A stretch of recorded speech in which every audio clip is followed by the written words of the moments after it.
Good morning and नमस्कार everyone. आप सभी एक बार फिर से जुड़ चुके हैं उड़ान अकेडमी के इस ऑनलाइन डिजिटल प्लेटफॉर्म के साथ। और हम लोग जो एनवायरनमेंट की सीरीज पर बात कर रहे थे, आज हम लोग चर्चा करेंगे एक इम्पॉर्टेंट और शानदार टॉपिक के साथ। और ये चैप्टर रहेगा हमारा बायोडाइवर्सिटी इन मध्य प्रदेश। तो अभी तक हम लोगों ने बायोडाइवर्सिटी को डिस्कस किया है और बायोडाइवर्सिटी से रिलेटेड जितने भी कॉन्सेप्ट हैं, यानी जैव विविधता पर जितने भी सामान्य प्रश्न आपसे पूछे जा सकते हैं, उन सभी को हम लोगों ने डिस्कस किया। आज के सेशन में एमपीपीएससी के सिलेबस में साफ तौर पर मेंशन किया गया है कि आपको बायोडाइवर्सिटी मध्य प्रदेश के कॉन्टेक्स्ट में भी डिस्कस करना है। तो मध्य प्रदेश के विशेष संदर्भ में जैव विविधता यानी बायोडाइवर्सिटी किस तरीके की है, उसी पर आज हम लोग डिस्कस करने वाले हैं। तो जल्दी से सभी लोग पेन और कॉपी के साथ तैयार हो जाइएगा और साथ ही साथ हेडिंग बनाइएगा। नया चैप्टर है, नया पेज इस्तेमाल करना है।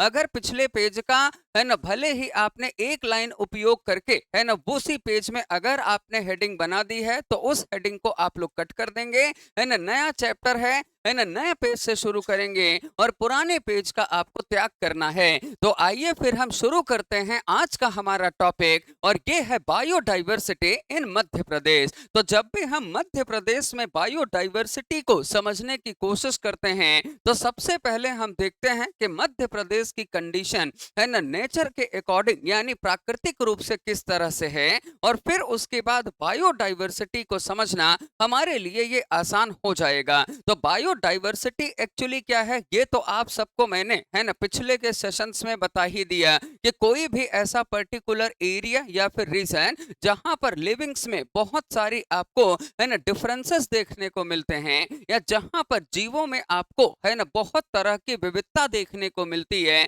ऐसे पर्टिकुलर रीजन्स को ही हम लोग क्या कहते हैं, उसे ही बायोडाइवर्सिटी कहा जाता है ना। अब अगर हम मध्य प्रदेश की बात करते हैं, तो आप सभी जानते हैं कि जब भी हम एमपी की बात करेंगे, तो एमपी हमारा अगर देखा जाए तो नेचुरल रिसोर्सेस के मामले में, यानी कि अगर हम प्राकृतिक संसाधनों की बात करें, तो नेचुरल रिसोर्सेस के मामले में अगर देखा जाए, तो हमारा मध्य प्रदेश अपने आप में एक अट्रैक्टिव स्टेट है, एक आकर्षक राज्य है। और ये एक अट्रैक्टिव स्टेट के साथ साथ अगर आप देखोगे, तो नेचुरल रिसोर्सेस में हम ये पाएंगे कि जो सबसे मैक्सिमम फॉरेस्ट जो कवर्ड एरिया है ये पूरे भारत में आपको किस स्टेट का दिखता है, तो ये दिखता है आपको एमपी का, यानी कि मध्य प्रदेश का। यानी कि जब भी आप पूरे भारत में जितने भी स्टेट हैं, उन सभी राज्यों में अगर आप वनों यानी जंगलों की उपलब्धता की बात करेंगे, तो जंगल या वनों की जो उपलब्धता आपको मध्य प्रदेश में देखने को मिलती है, वो आपको किसी और स्टेट में देखने को नहीं मिलेगी।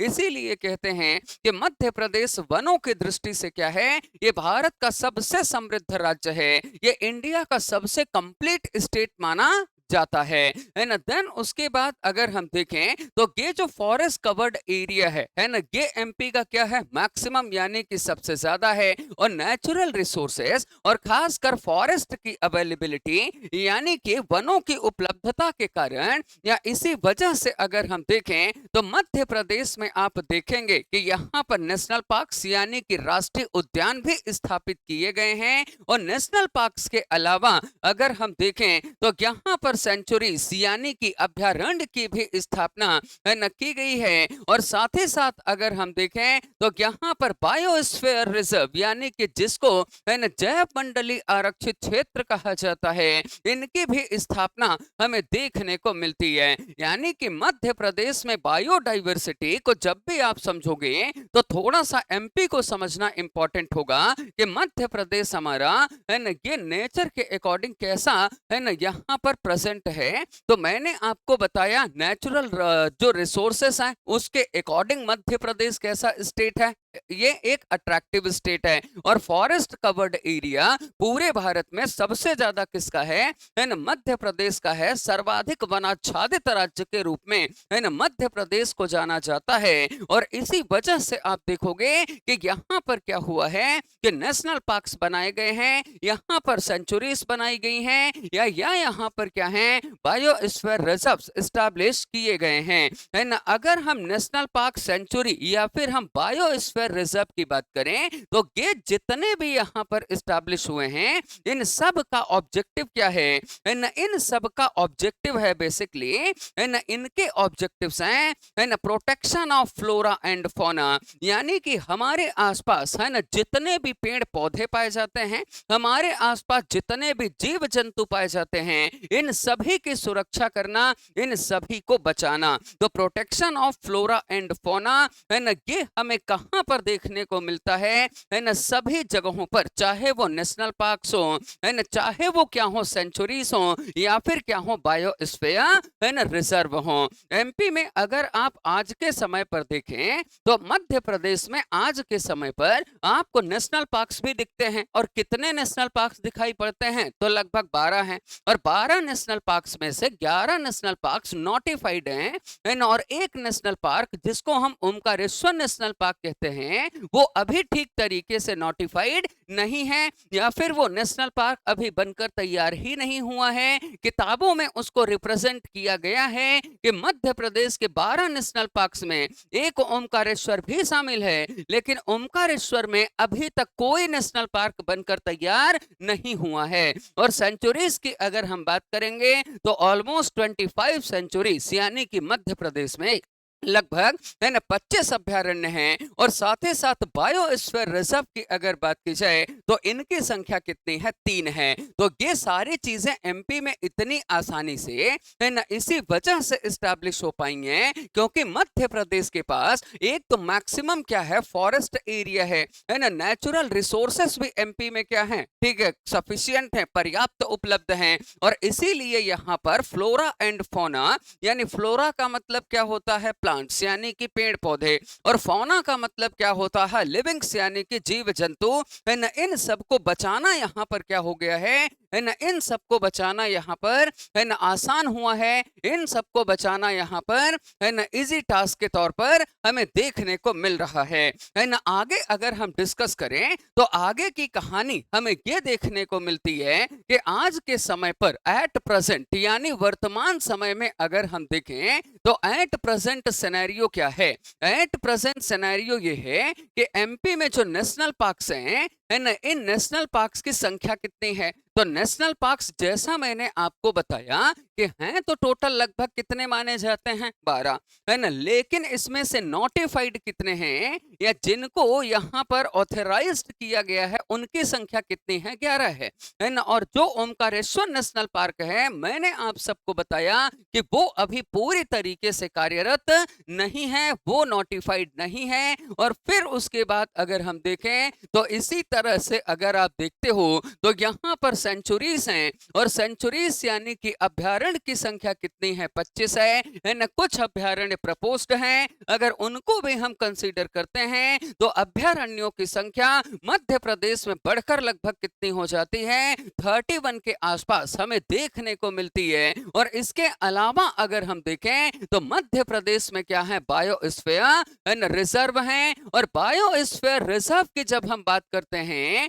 तो बायोस्फीयर रिजर्व एमपी में कितने हैं? तो यहाँ पर इनकी संख्या हमें 3 देखने को मिलती है। अब ये जो नेशनल पार्क, सेंचुरी और जो बायोस्फीयर रिजर्व हैं है ना, इन तीनों में बेसिकली डिफरेंस या अंतर क्या है, इसको भी थोड़ा सा मैं आपको समझा देता हूं। देखिए, नेशनल पार्क्स ऐसे प्लेसेस या ऐसी जगह होती हैं जहां पर गवर्नमेंट यानी सरकार का पूरा कंट्रोल होता है ना, जहां पर आप अपने मन से घूमना फिरना नहीं कर सकते है ना, आप वहां से लकड़ियां प्राप्त नहीं कर सकते, और ना ही आप वहां पर है ना किसी तरह के मवेशियों को ले जाकर आप पशुचारण करवा सकते हैं है ना, जहां पर एक तरह से अगर देखा जाए ना है ना, जहां पर एक तरीके से ह्यूमन एक्टिविटीज बैंड होती हैं है ना, जहां पर मानव गतिविधियां पूरी तरह से क्या होती हैं? प्रतिबंधित होती हैं। ऐसी जगहों को क्या कहा जाता है? ऐसी जगहों को हम नेशनल पार्क्स कहते हैं। क्या बोलते हैं इनको?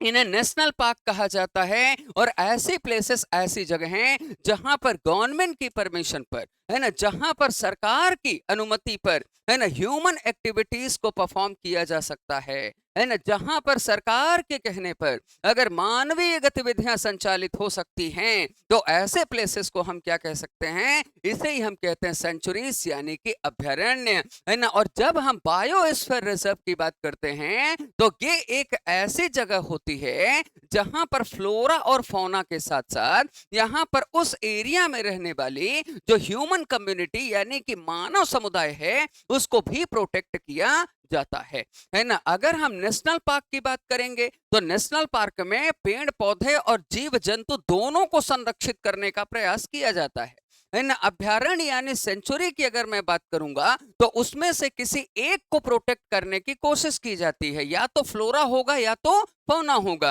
लेकिन जब भी मैं बात करूंगा बायोस्फीयर रिजर्व की, तो बायोस्फीयर रिजर्व में क्या होगा कि यहाँ पर आप प्रोटेक्ट कर सकते हैं फ्लोरा को यानी पेड़ पौधों को, इन साथ ही साथ आप प्रोटेक्ट कर सकते हैं फौना को यानी कि जीव जंतुओं को, और साथ ही साथ उस एरिया में रहने वाली इन जो कम्युनिटी रहती है, ह्यूमन कम्युनिटी स्पेशली, इन उनको भी प्रोटेक्ट किया जाता है। तो मध्य प्रदेश में नेशनल पार्क्स कितने, 12 है ना, जिसमें से नोटिफाइड कितने, 11 है ना। एमपी में सेंचुरीज कितने, 25 है ना। और बायोस्फीयर रिजर्व कितने यहाँ पर, तो 3 बायोस्फीयर रिजर्व हमें एमपी में देखने को यहाँ पर है ना मिलते हैं। और इन सभी जगहों पर क्या किया जा रहा है कि इन सभी जगहों पर तो कहीं फ्लोरा को है ना, कहीं फौना को, और फ्लोरा प्लस फौना के साथ साथ कहीं कहीं पर है ना ह्यूमन कम्युनिटीज को भी है ना प्रोटेक्ट किया जा रहा है। और इसका मतलब यह है कि आप देखिए कि मध्य प्रदेश में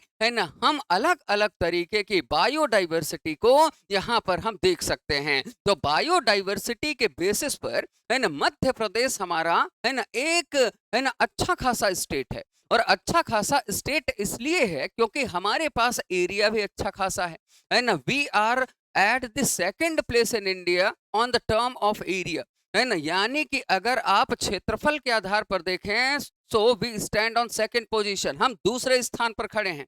हमसे आगे एक स्टेट कौन सा है, राजस्थान, है ना। उसके बाद सीधे मध्य प्रदेश आता है, और मध्य प्रदेश में सबसे ज्यादा फॉरेस्ट एरिया, सबसे ज्यादा वन के क्षेत्र हैं। तो जब फॉरेस्ट एरिया है ना, जहां पर स्पेस भी है, फॉरेस्ट भी है, तो वहां पर बायोडाइवर्सिटी भी हमें अच्छी खासी देखने को मिलती है। और बायोडाइवर्सिटी है तभी तो उस बायोडाइवर्सिटी को प्रोटेक्ट करने, उसे बचाने के लिए ये सारी चीजें बनी हैं। चाहे आप नेशनल पार्क्स की बात करेंगे, सेंचुरीज की बात करेंगे, या फिर हम बायोस्फीयर रिजर्व की बात करेंगे, ये सारी जो चीजें हैं ये उसी बायोडाइवर्सिटी को प्रोटेक्ट करने के लिए बनाई गई हैं, है ना। अब उसके बाद अगर हम आगे डिस्कस करें, तो ये जो बायोस्फीयर रिजर्व है ना, अगर मैं आपसे ये बोलूं कि जो बायोस्फीयर रिजर्व 3 आपको दिख रहे हैं ना, है ना, इसमें से पहला बायोस्फीयर रिजर्व कौन सा है, पचमढ़ी, है ना। और जो पचमढ़ी बायोस्फीयर रिजर्व है ना, ये कहां पर पड़ता है, तो आप जानते हो कि ये है नर्मदापुरम में, है ना। कहां पर, नर्मदापुरम, है ना। इसी का पुराना नाम क्या था, होशंगाबाद, है ना। और इसे इस्टेब्लिश किया गया था 1999 में, एंड 2009 ये 2009 में यूनेस्को में ये शामिल हुआ, है ना। और आप जानते हो कि यूनेस्को एक वर्ल्ड वाइड ऑर्गेनाइजेशन है, और उसमें शामिल होने का मतलब यह है कि वहां से थोड़ा फंडिंग और साथ ही साथ अगर किसी तरीके से सपोर्ट की जरूरत पड़ती है, तो इन प्लेसेस को सपोर्ट भी यूनेस्को से मिल जाता है। तो पचमढ़ी की बात की जाए, ये पहला बायोस्फीयर रिजर्व है मध्य प्रदेश का, है ना, जो कि 1999 में इस्टेब्लिश हुआ था, और 2009 में इसको कहां पर शामिल किया गया, यूनेस्को में शामिल किया गया है ना। इसके बाद अगर हम देखें, तो जो दूसरा यहाँ पर है ना बायोस्फीयर रिजर्व एमपी में दिखता है, दैट इज अचानकमार, है ना। और ये जो अचानकमार है, ये कहां पर दिखता है, ये है अमरकंटक, है ना। और अमरकंटक में है, अमरकंटक किस डिस्ट्रिक्ट में आता है, तो ये पड़ता है अनूपपुर में, है ना। कहां पड़ता है ये, अनूपपुर में। तो जो अचानकमार है, इसका कुछ एरिया एमपी में और कुछ एरिया इसका छत्तीसगढ़ तक भी ऐसे स्प्रेड हुआ है ना। और अचानकमार इसको 2005 यानी कि 2005 में स्टैब्लिश किया गया था, एंड 2012 यानी कि 2012 में, है ना, इसे यूनेस्को की लिस्ट में शामिल किया गया। इसका मतलब यह है कि मध्य प्रदेश में, है ना, जो भी तीनों जो बायोस्फीयर रिजर्व है ना, ये तीनों यूनेस्को की लिस्ट में है ना। यानी पचमढ़ी भी 2009 में गया, है ना। अचानक मार्ग को 2012 में ऐड किया गया। एंड थर्ड यानी कि तीसरे नंबर पर अगर हम देखें तो तीसरे नंबर पर अगर आप देखोगे तो यहाँ पर क्या है ना। तीसरे नंबर पर अगर हम देखें तो यहाँ पर अगला आ जाता है पन्ना बायोस्फीयर रिजर्व, है ना। और ये जो पन्ना बायोस्फीयर रिजर्व है ना, ये पन्ना और छतरपुर तक ये है ना फैला हुआ है। और इसकी अगर हम बात करें तो ये है ना 2011 में स्टैब्लिश हुआ था और इसे 2020 यानी कि वर्ष 2020 में यूनेस्को की सूची में, यूनेस्को की लिस्ट में इसको शामिल किया गया, है ना। ये बात यहाँ पर आपको ध्यान में रखना है। तो हम लोग डिस्कस कर रहे हैं क्या, है ना, हमारा चैप्टर चल रहा है इस समय पर बायोडाइवर्सिटी इन मध्य प्रदेश। और मैंने कहा मध्य प्रदेश हमारा नेचुरल रिसोर्सेस के मामले में, है ना, फॉरेस्ट एरिया के मामले में, इन सभी कंडीशंस में एमपी हमारा क्या है, काफी अच्छा है। और इसी वजह से यहाँ पर अच्छी खासी बायोडाइवर्सिटी हमें देखने को मिलती है। और उसी बायोडाइवर्सिटी को मेंटेन करने, है ना, और जो भी स्पीसीज है ना यहाँ पर इंडेंजर्ड कैटेगरी में हैं, है ना, जो भी स्पीसीज खतरे में हैं, है ना, उनको प्रिवेंट, उन्हें बचाने के लिए, है ना, क्या क्या कदम उठाए गए हैं। तो गवर्नमेंट ने देखिए नेशनल पार्क्स बनाए हैं, यहाँ पर सेंचुरीज एस्टैब्लिश हुई हैं, यहाँ पर बायोस्फीयर रिजर्व हुए हैं, है ना। इन सबका ऑब्जेक्टिव क्या है, इन सब का ऑब्जेक्टिव है protection of flora and fauna, यानी कि आसपास के जगहों में जितने भी पेड़ पौधे पाए जाते होंगे उन्हें बचाना, और साथ ही साथ जितने भी है ना जीव जंतु यानी कि फौना पाए जाते होंगे उन्हें भी बचाना, है ना। ये मध्य प्रदेश का यहाँ पर है ना गोल है। और मैंने आपको बताया कि एट प्रेजेंट सिनेरियो क्या है,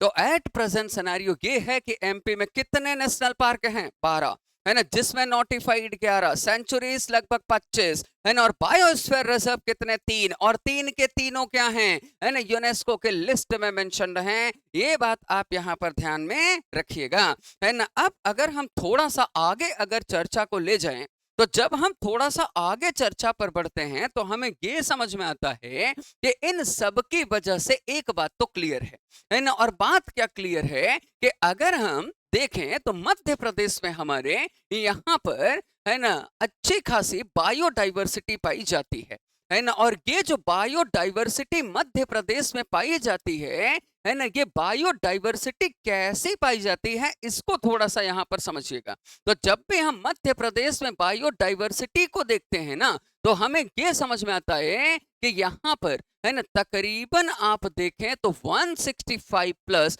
है ना फिश की स्पीसीज यानी कि मछली की प्रजातियां यहाँ पर पाई जाती हैं, यानी कि 165 से अधिक मछली की प्रजातियां मिलती हैं। और उसमें से आप देखिए तो जो यहाँ की स्टेट फिश है वो कौन सी है, महासीर है ना। तो जो महासीर मछली है ना, वो आपको यहाँ पर देखने को है ना बड़े लेवल पर मिल जाती है, वो स्टेट फिश है। और इसके अलावा 165 से अधिक आपको फिश की कैटेगरीज यहाँ पर देखने को है ना मिलती हैं। इसके अलावा अगर हम देखें तो 5000 प्लस यानी 5000 से ज्यादा है ना आपको पूरे मध्य प्रदेश में अगर देखा जाए तो यहाँ पर आपको क्या देखने को मिलता है, तो यहाँ पर आपको प्लांट्स स्पीसीज यानी कि जो पेड़ पौधों की प्रजातियां हैं है ना, ये आपको यहाँ पर देखने को मिल जाती हैं। और जब हम मध्य प्रदेश की बात करते हैं, यहाँ पर आपको है ना जो एनिमल्स हैं या फिर जो लिविंग्स हैं है ना, इन लिविंग्स में भी या जो एनिमल्स हैं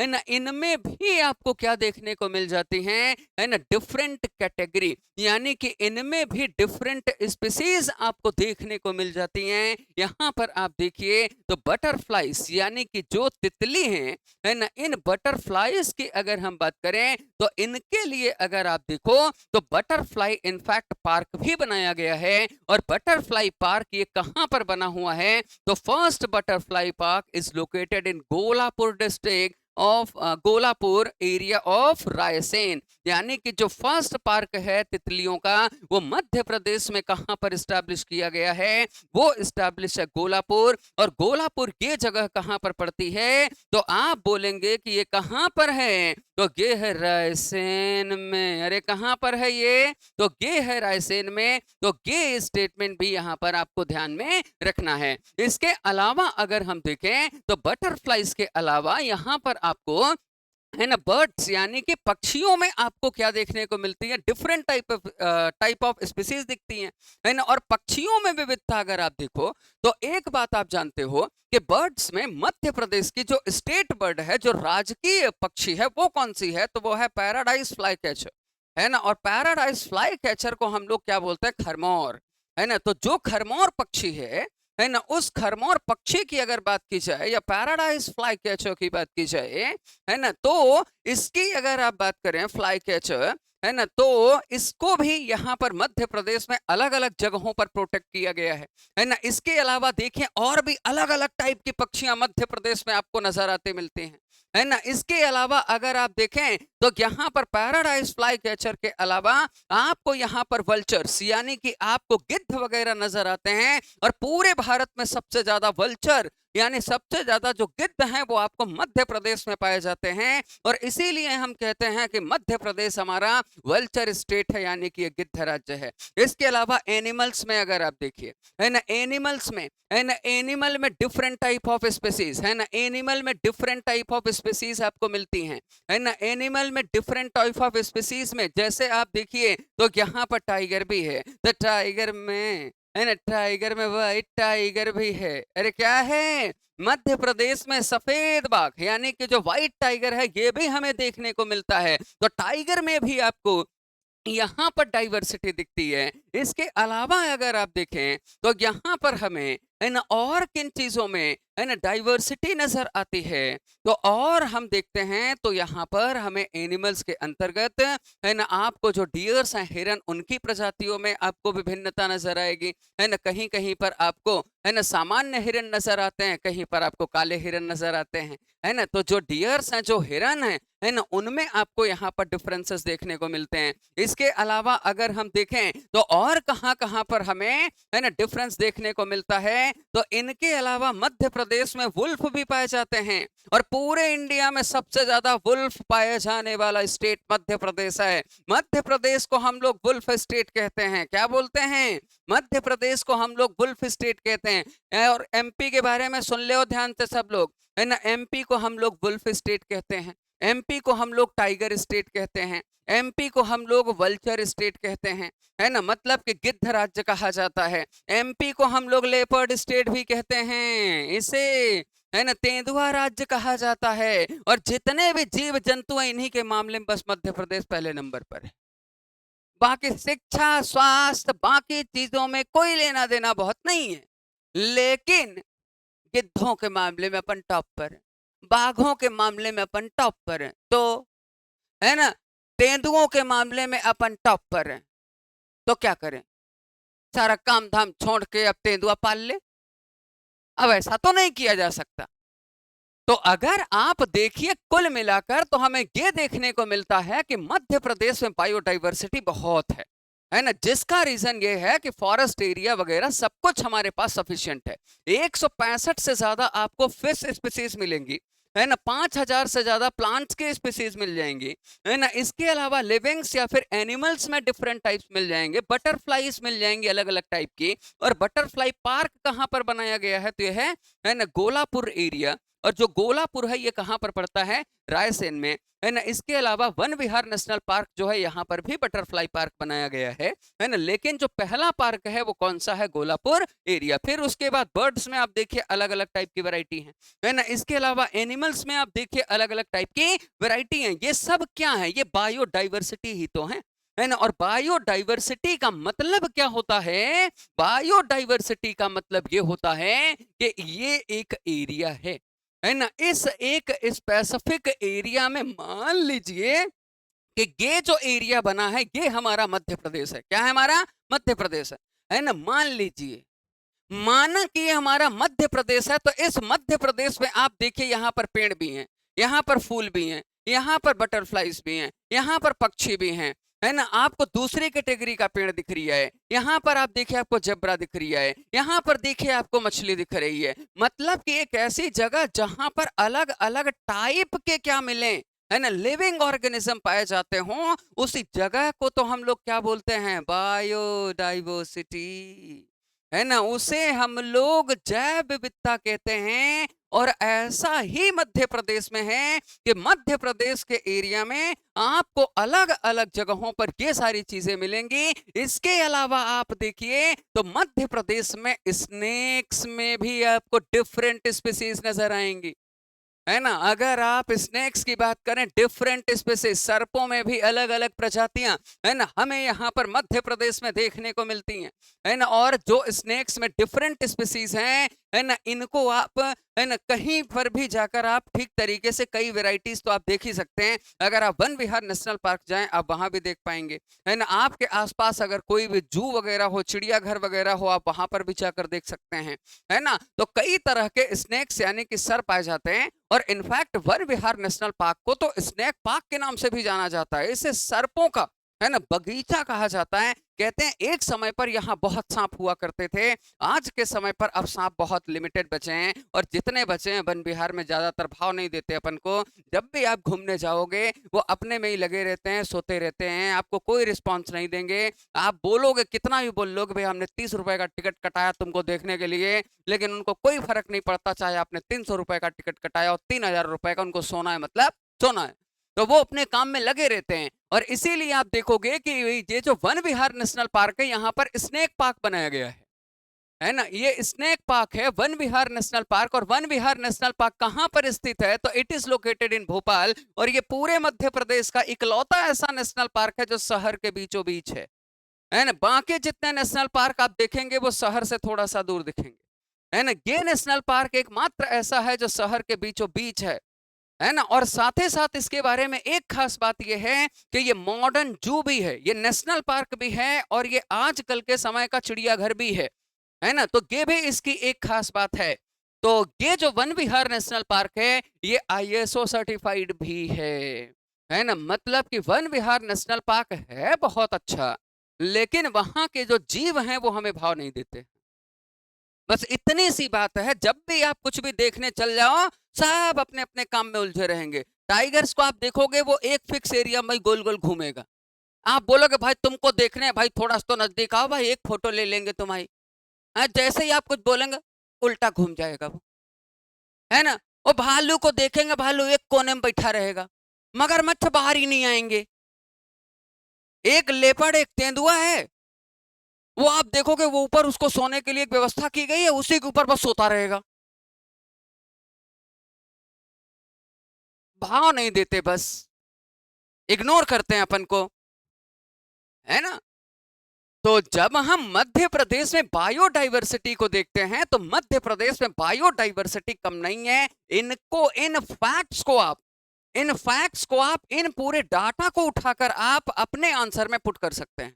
अगर आपसे सवाल पूछा है कि एक्सप्लेन बायोडाइवर्सिटी इन मध्य प्रदेश, है ना, मध्य प्रदेश में जैव विविधता कैसी है इसको समझाइए, तो आप सिंपल बायोडाइवर्सिटी को एक्सप्लेन करके सीधे आएंगे कि मध्य प्रदेश में बायोडाइवर्सिटी कुछ इस तरह से देखने को मिलती है। और एक एक करके आप पॉइंट समझाना शुरू करिए, है ना। 165 प्लस फिश की जो स्पीसीज है उनमें बताइए, महासीर को थोड़ा सा एक्सप्लेन कर दीजिए, है ना। 5000 प्लस प्लांट्स की स्पीसीज को बताइए, लिविंग्स और जो एनिमल्स की कैटेगरीज हैं उनको थोड़ा थोड़ा भी आप डिफरेंट यहाँ पर अगर क्लैरिफाई कर देंगे, आपका आंसर कंप्लीट हो जाएगा, है ना। और ये जो टॉपिक इस समय पर चल रहा है, ये जिस मुद्दे पर इस समय पर हम लोग बातचीत कर रहे हैं, ये आसानी से अभी मध्य प्रदेश में प्रकाशित हुई जितनी किताबें हैं उनमें ये ऐड नहीं है। एमपी में बायोडाइवर्सिटी, और बायोडाइवर्सिटी में एक्चुअल में क्या है, लोग थोड़ा सा ये कम समझ पा रहे हैं कि इसमें रखना क्या है। इसमें कुछ नहीं है ना। जितने भी हमारे यहाँ पर डिफरेंट टाइप ऑफ स्पीसीज हैं उन्हीं को उठाकर एक जगह पर एक्सप्लेन कर दीजिए, वही तो बायोडाइवर्सिटी है। नेशनल पार्क जिनने ठीक से पढ़ा होगा, जिसने सेंचुरीज को ठीक से डिस्कस किया होगा, बायोस्फीयर रिजर्व या फिर रामसर साइट्स वगैरह जिनकी बहुत अच्छी होगी, है ना, वो पूरे आंसर्स को बहुत शानदार फ्रेम कर सकते हैं। और उसी पर मेरा प्रयास है कि आपको मैं कनेक्ट करके पूरे टॉपिक को समझा दूं, आपको समझना बड़ा आसान हो जाएगा, है ना। अब आप देखिए यहाँ पर एक इमेज मैंने आपके सामने यूज की थी, है ना। ये कुछ इस तरीके से बनाए जाते हैं, ये बटरफ्लाई पार्क है ना। ये बटरफ्लाई जो पार्क है कुछ इस तरह से बनते हैं। और बटरफ्लाई पार्क मध्य प्रदेश में कहां पर है, गोलापुर में, है ना, जो कि रायसेन डिस्ट्रिक्ट में पड़ता है। है ना। देन उसके बाद देखिए स्नेक पार्क्स हैं, तो स्नेक पार्क में आप देखोगे कि उनको सरवाइव करने के लिए जिस तरह का एनवायरनमेंट चाहिए वो एनवायरनमेंट उनको वहां पर प्रोवाइड किया जाता है ना। उन्हें पानी की व्यवस्था भी रहेगी, है ना, तैरने के लिए भी दिया जाएगा। आपको अगर बहुत शानदार समझना हो कि स्नेक्स का लाइफ, उनका जीवन कैसा होता है, आप इंदौर जू आप एक बार विजिट करके आइएगा, है ना। इंदौर जू में आप देखोगे कि वहीं पर उन्होंने इतने बढ़िया बढ़िया कंपार्टमेंट छोटे छोटे बनाए हैं जहां पर रखा है उनको, वहीं पर पेड़ पौधे भी लगाए हैं, वहीं पर झरने भी लगाए उनने, है ना। वाटरफॉल गिर रहा है, नीचे पानी है जमा हुआ, कुछ बहता हुआ, है ना। और उसी में आप देखोगे सांप जो हैं बहुत शानदार तरीके से वो वहां एंजॉय करते हैं, है ना। मतलब उनको किस तरीके से प्रोटेक्ट किया जाना चाहिए उसके लिए स्नेक पार्क्स बनते हैं, है ना। और स्नेक पार्क में हमारे यहाँ पर अगर देखा जाए तो आपको कोबरा मिल जाएगा, आपको जो है वो करैट टाइप का मिल जाएगा, है ना, आपको पाइथन्स मिल जाएंगे, है ना। आपको यहाँ पर एनाकोंडा वगैरह देखने को मध्य प्रदेश में नहीं मिलता। एनाकोंडा दुनिया में सबसे ज्यादा पाया जाता है अमेजोन बेसिन में, है ना। और एनाकोंडा ये सबसे खतरनाक, अगर हम आकार साइज की बात करें, सबसे खतरनाक ये, है ना, सांपों में से एक है ना। और इसे भी इंदौर के जू में रखा गया है ना। ये इंदौर जू में आपको एनाकोंडा वहां पर नजर आ जाएगा। देखने में लगभग लगभग वो अजगर जैसा दिखता है, बस दोनों में फर्क ये है कि अजगर का जो मुंह होता है वो लंबा होता है, एनाकोंडा का बड़ा होता है। एनाकोंडा किसी को भी मुंह फाड़ के हेलो बोल सकता है, लेकिन जो अजगर है वो किसी व्यक्ति को आसानी से निगल नहीं सकता। वो क्या, अजगर की ताकत क्या है कि वो किसी व्यक्ति पर जब अटैक करेगा उसको पूरी तरह से लपेटता है वो चारों तरफ से, और लपेट करके ना पूरा ताकत से जोर लगाएगा, हड्डियां खत्म। ये अजगर के अटैक करने, उसके शिकार करने का तरीका। और एनाकोंडा क्या है, एक बार में सीधे आ जाएगा हेलो, और इतना मुंह खोलेगा कि वो पूरे व्यक्ति को निगल सकता है, इतना खतरनाक होता है। और अजगर क्या करता है, थोड़ा थोड़ा निगलता है, वो थोड़ा थोड़ा थोड़ा थोड़ा निकलेगा, है ना। तो इस तरीके से अगर हम देखें तो ये पूरा काम होता है।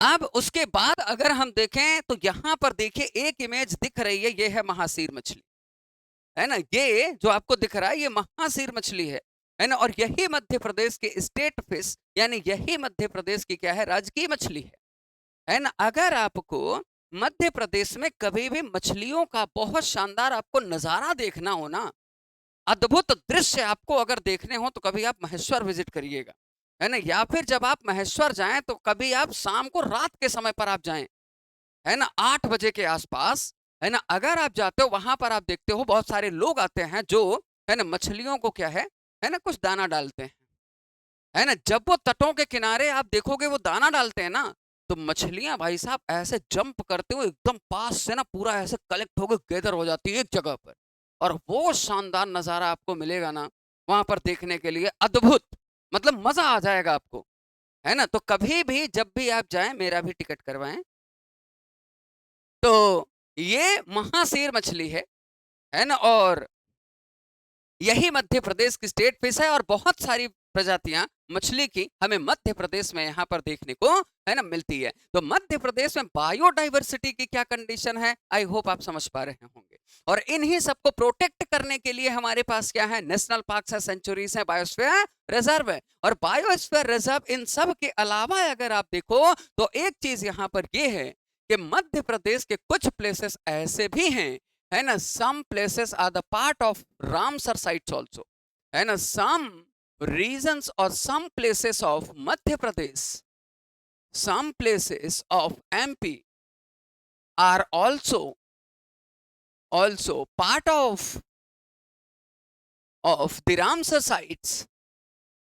रामसर साइट, अभी रामसर साइट्स कितनी इंडिया में एट प्रेजेंट, है ना। मतलब कि आज के समय पर अगर देखा जाए तो भारत में रामसर साइट्स टोटल कितनी हैं, 91, है ना, 91 के आसपास हो गई हैं, और मध्य प्रदेश में तकरीबन 4 है ना। अगर हम देखें तो मध्य प्रदेश में ना ये जो हमारे पास फ्लोरा है, फ्लोरा मतलब पेड़ पौधे, प्लांट्स, और फौना मतलब जीव जंतु, एनिमल्स, है ना। और इन सबको प्रोटेक्ट करने के लिए नेशनल पार्क, सेंचुरीज और, है ना, बायोस्फीयर रिजर्व के अलावा इनको भी यहाँ पर, है ना, मेंशन किया गया है। रामसर साइट्स भी हैं कुछ मध्य प्रदेश में, और रामसर साइट क्या है?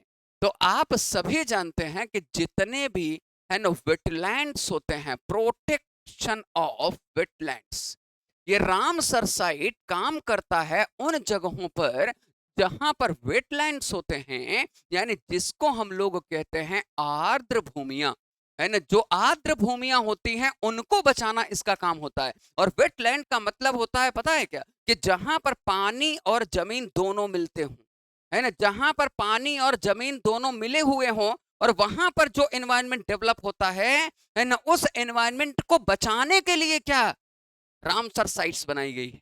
और रामसर साइट क्या है? एक इंटरनेशनल एग्रीमेंट, एक अंतरराष्ट्रीय समझौता है ना। और ये रामसर साइट जो है ये 1971 में इंट्रोड्यूस किया गया था।